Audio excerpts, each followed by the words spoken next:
माम्। जय गणेश जय गणेश पाहि माम्। जय गणेश पाहि माम्। जय गणेश रक्ष माम्। जय गणेश पाहि माम्। जय गणेश पाहि माम्। जय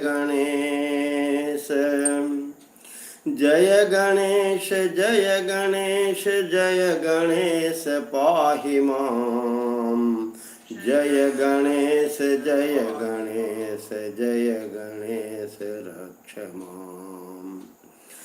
जय गणेश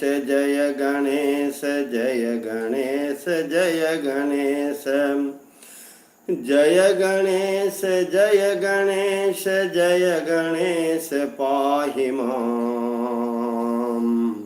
जय गणेश रक्ष माम्। जय गणेश पाहि माम्।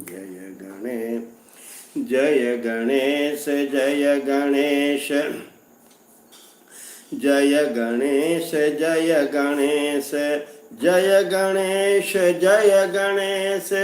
गणेश पाहि माम्। जय गणेश रक्ष माम्। जय गणेश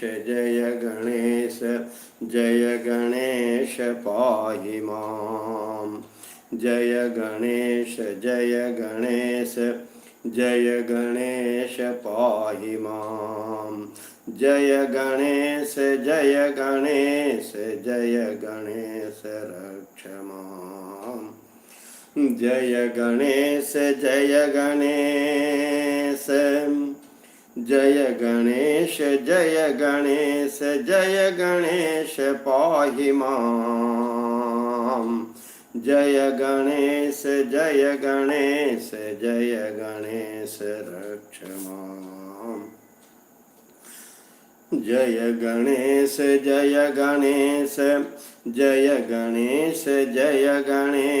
जय गणेश पाहि माम्। जय गणेश रक्ष माम्। जय गणेश पाहि माम्। जय गणेश पाहि माम्। जय गणेश रक्ष माम्। श्री राम जिनका नाम है, अयोध्या जिनका धाम है, ऐसे रघुनंदन को हमारा भी प्रणाम है। श्री कृष्ण जिनका नाम है,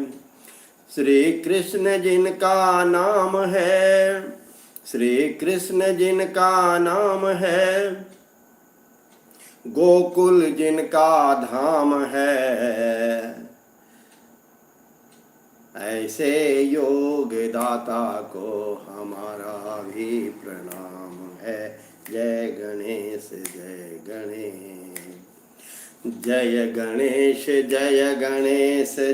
गणेश पाहि माम्। जय